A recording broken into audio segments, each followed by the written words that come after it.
She called his childhood nanny a charity case. What he did next, let's just say, she'll regret it for the rest of her life. The Langston estate was the kind of place that made people stare. Towering columns, a driveway long enough to need a second set of directions, and chandeliers so big they could crush a man if they fell. Inside, everything sparkled. Gold accents, marble floors, and hand-picked art pieces flown in from Europe. It wasn't just a house, it was a statement. Victoria Langston made sure of that. Tonight was her night. The annual charity gala, a spectacle she had curated for years, drawing in the wealthiest names in Dallas. Her dress, deep emerald silk, was tailored to perfection, her jewelry catching the light with every elegant gesture. Guests murmured admiration as she floated from conversation to conversation, accepting compliments like they were owed to her. Then she noticed her husband. Daniel Langston, the self-made millionaire, stood near the entrance, his back straight but his expression softer than usual. And in front of him? An elderly black woman, small in frame but standing tall, her dark grey dress simple but dignified. She wasn't a guest, not one of their kind. Victoria's brow furrowed. She moved closer, just enough to hear. "Miss Hattie," Daniel said, his voice warm, his smile easy. "You came." The woman nodded, her eyes shining. "Of course, baby. Couldn't miss this." Baby. Victoria's lips pressed together. Who was this woman? A passing server handed her a flute of champagne, but she barely noticed. Daniel was hugging her now. Not a polite, distant embrace, but something familiar, something intimate, like he actually cared. Victoria's heels clicked against the marble as she stepped forward. "Daniel," she said, her voice smooth but firm, "aren't you going to introduce me?" Daniel turned, still smiling, but something flickered in his eyes. He knew that tone. "Of course," he said. "Victoria, this is Miss Hattie. She practically raised me." Victoria's polite mask didn't slip, but inside, something twisted. Raised him.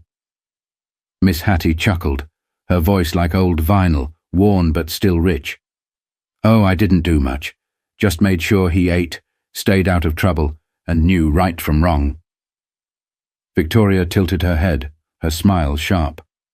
"Well, isn't that sweet? But I wasn't aware we were inviting staff."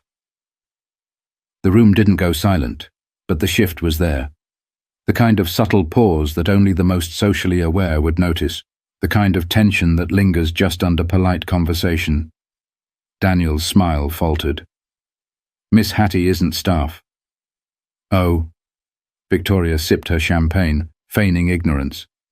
"Then what is she?" Miss Hattie's expression didn't change. She had seen this before. Women like Victoria, wealthy, polished, but brittle when scratched. "I'm family," she said simply. Victoria's laugh was light, almost airy. "Well, isn't that something?" She turned to Daniel, her voice still sweet, but just a touch too loud. "Darling, I didn't realize we were opening our home to charity cases tonight." Miss Hattie said nothing. Daniel said nothing. But something in the air shifted. Something that Victoria wouldn't see coming. But she would soon realize. Some moments can't be undone. A soft clink of silverware against crystal punctuated the air. A few guests glanced in their direction, sensing the tension. Most pretended not to hear, their smiles stiff as they refocused on their wine glasses. But the moment had landed. Victoria had made sure of that. Daniel's jaw tightened. He was never one for public scenes, but something about the way she had said it, the dismissiveness, the entitlement, stirred something deep in his chest. He turned to Miss Hattie, his expression unreadable. "You hear that, Miss Hattie?" His voice was calm, but there was an edge beneath it. "My wife thinks you're a charity case." Miss Hattie exhaled softly, not in sadness, but in understanding. She had been here before. Not in this exact ballroom, not in this exact dress, but in the presence of women like Victoria. the ones who mistook money for worth. She smiled gently. "Oh, baby," she said, shaking her head. "I've been called worse." That should have been the moment Victoria stepped back. That should have been her chance to read the room, to see the way Daniel's shoulders had squared, the way some of the guests had lowered their voices, suddenly far more interested in the drama unfolding than the 5-figure bottle of champagne in their hands. But she didn't. Instead, she leaned in. "Well," she said, tilting her glass slightly, letting the golden liquid swirl. "I just think it's so admirable how some people cling to the past. I mean, Daniel was, what? A child when you—" She gestured vaguely. "Worked for his family. That was decades ago. And yet here you are." She laughed, shaking her head as if she truly found it amusing. "It's sweet, really, holding on like that." Miss Hattie smiled, but not the kind Victoria was used to. It wasn't polite. It wasn't fake. It was knowing. "Oh, honey," Miss Hattie said, her voice still as steady as ever. "You think I'm the one holding on?" Victoria's fingers tightened slightly around the stem of her glass. "I just mean—" "You don't mean anything," Daniel interrupted, his voice low, controlled. "You just assume." The shift was instant. Victoria turned sharply toward him, eyebrows raising ever so slightly. "Excuse me?" Daniel's eyes didn't waver. "You assume you know me, know what matters to me, know who I value. But let me ask you something, Victoria. When's the last time you actually listened to me?" A hush settled over the small group around them. This wasn't just a passing exchange anymore. This was something else. Something real. Victoria forced a laugh. "Oh, come on, Daniel, don't be dramatic. It was just an observation." "No," he said, shaking his head. "It wasn't." For the first time that night, Victoria felt something unfamiliar curl in her stomach. It wasn't embarrassment. She was used to attention. It wasn't discomfort. She knew how to navigate sharp conversations. It was something worse. It was the feeling of losing control. And Daniel wasn't done. "You see, the thing about Miss Hattie," he continued, stepping closer, his voice carrying now, "is that she didn't work for my family. She raised me. She was there when my parents weren't. She was the one who made sure I had food when they were out closing deals. She was the one who stayed up when I had nightmares. She was the one who—" He stopped, just for a second, just long enough for the weight of it to settle. Then, softer. "She was the one who loved me." Victoria's mouth parted slightly, as if to speak, but no words came. Daniel turned to Miss Hattie now, his voice gentler. "And she's never asked me for anything." A heavy pause, and then Victoria did the only thing she knew how to do. She scoffed. "Oh, please," she said, rolling her eyes, her tone teetering on mockery. "Don't tell me you're actually falling for this. You're a grown man, Daniel. You don't need a nanny anymore." Daniel turned fully to her now, and the way he looked at her, it wasn't anger. It wasn't even disappointment. It was clarity. "I don't need a nanny," he agreed, nodding slightly. "But I do need people in my life who actually care about me." Victoria blinked. For the first time, she felt the weight of the room shifting.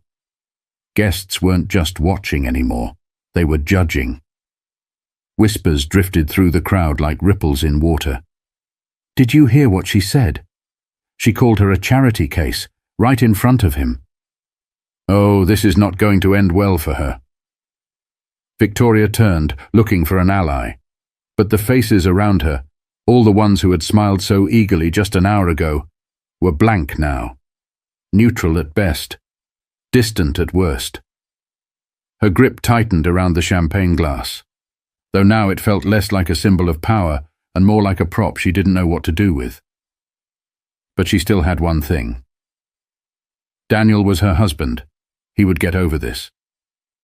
They would go home, and he would cool off, and she would find a way to turn this around, wouldn't he?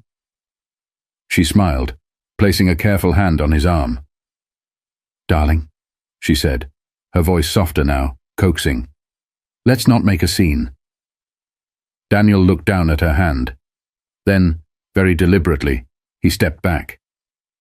And that was when Victoria realized. She had already lost. But the night was far from over, and Daniel wasn't done shocking her yet.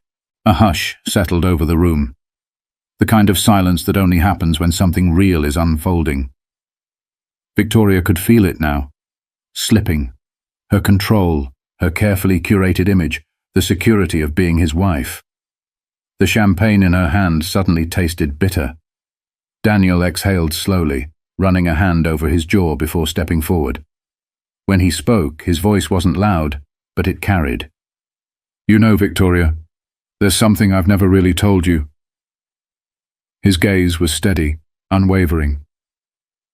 "Something I never thought I'd need to tell you."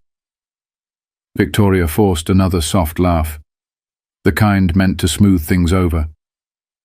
"Daniel, let's not turn this into some—" But he didn't stop. "You've always loved telling people I'm self-made, that I built my company from the ground up, that I pulled myself up, worked hard, made smart choices."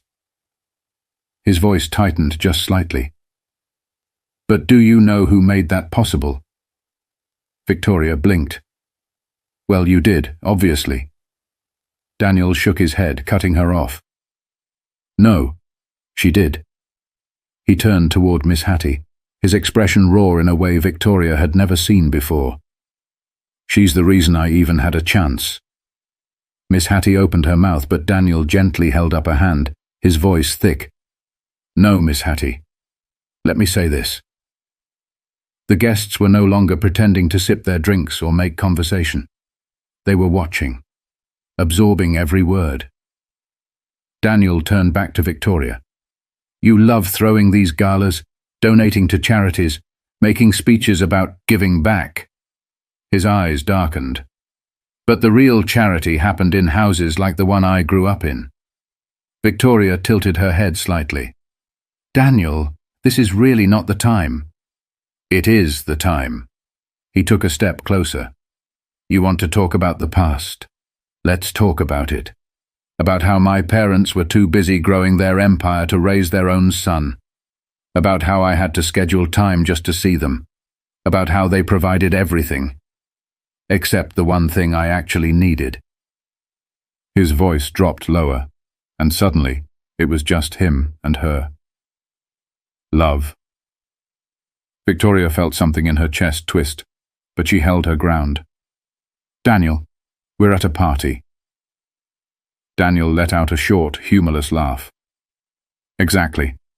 A party. Where you felt so comfortable humiliating the only person in this room who actually gave a damn about me before I had money." His voice hardened. "And that tells me everything I need to know about you." Victoria's pulse quickened.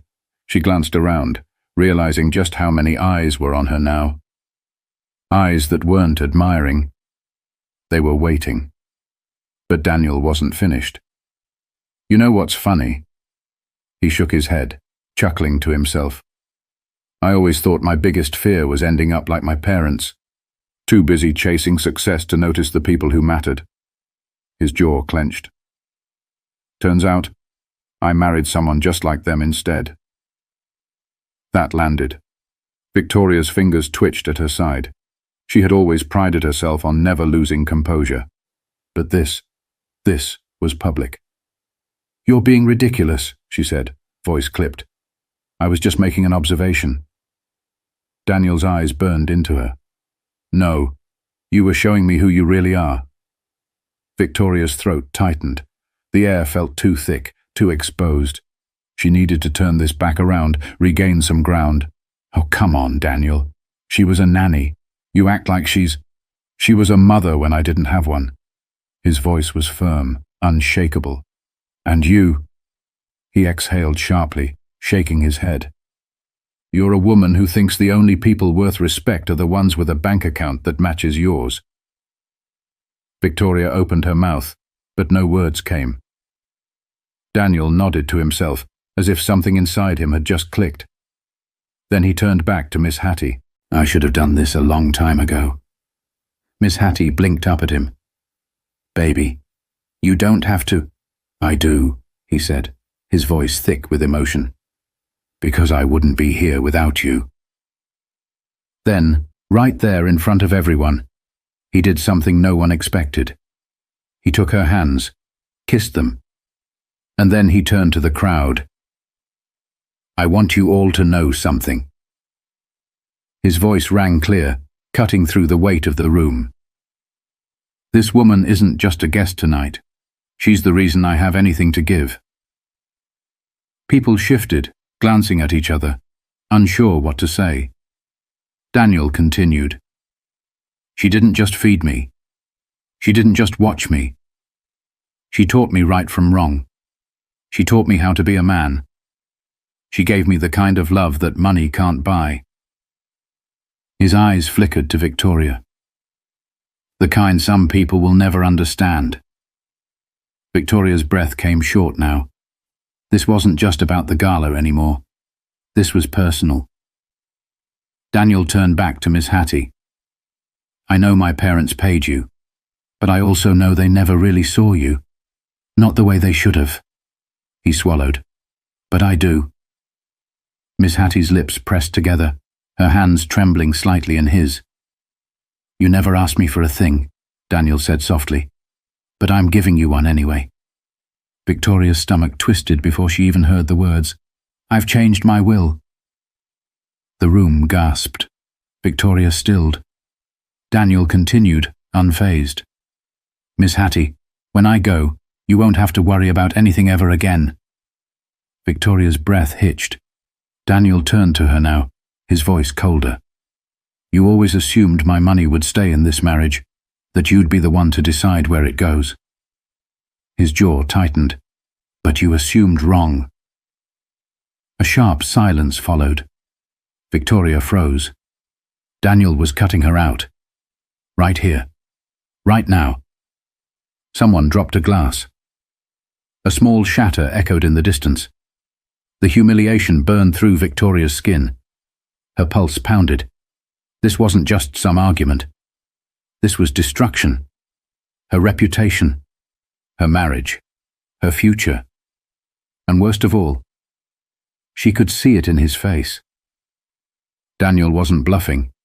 He meant every word.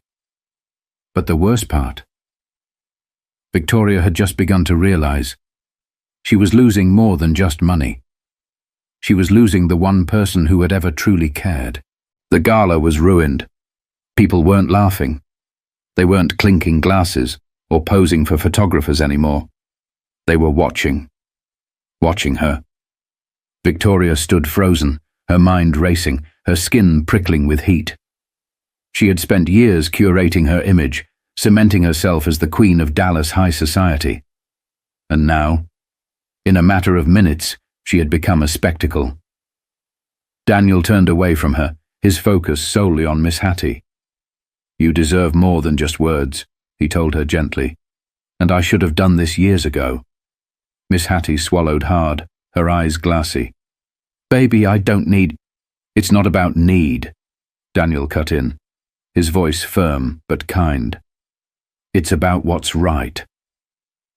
The weight of his words settled in Victoria's chest like a brick. This wasn't just a gesture. This was a message.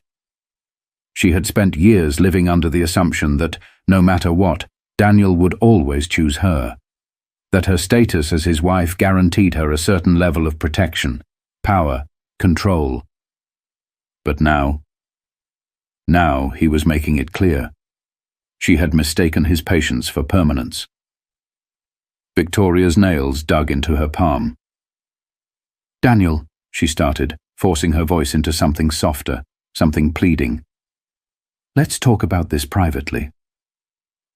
Daniel turned to her, and the look in his eyes sent ice through her veins.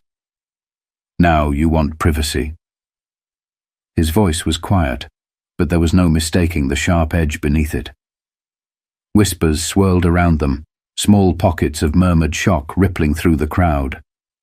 Victoria scanned the faces in the room, searching for an ally. But no one met her eyes. The same people who had once fawned over her, who had waited on her approval, were suddenly indifferent, distant. And that was when she understood. Power in this world was not just about money. It was about influence, about the perception of control. And tonight, Daniel had made sure she lost both. Her chest tightened. She needed to fix this. "Darling, you're upset," she tried, her voice honeyed, her hand reaching for his. "I didn't mean—" Daniel stepped back before she could touch him. Her fingers curled into a fist. He wasn't going to let her sweep this away. Not this time. The weight of humiliation pressed against her ribs as the realization fully hit. She had pushed too far. And now she was paying for it. Miss Hattie placed a gentle hand on Daniel's arm. "Baby, don't do anything out of anger." "This isn't anger," Daniel said, his voice steady. "This is clarity." Victoria's stomach dropped. This was it. The moment everything shifted. The moment she lost the man who had built the life she clung to so tightly. And the worst part? She had done this to herself. But Victoria wasn't the type to accept defeat quietly, and she wasn't going to let go without a fight. Victoria felt the weight of the moment pressing down on her. The stares, the whispers, the slow unraveling of everything she had built.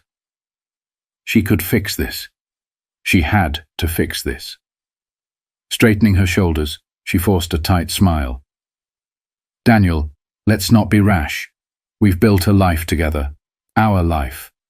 You can't seriously be thinking of—" Daniel didn't even let her finish. "I'm done thinking, Victoria." His voice was firm, cold. "I spent years making excuses for you. Years believing that underneath all of this—" He gestured vaguely at the glimmering room, the expensive gown, the carefully curated mask she wore. There was something real. His jaw tensed. But I was wrong. The room was silent.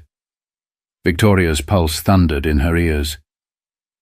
"You're being dramatic," she whispered harshly, still trying to keep her voice light, controlled. "This is ridiculous. You're going to throw away everything we've built over her?" Daniel took a slow breath. And then he smiled. Not the warm, easy smile she had been used to, but something sharper. "I'm not throwing anything away," he said.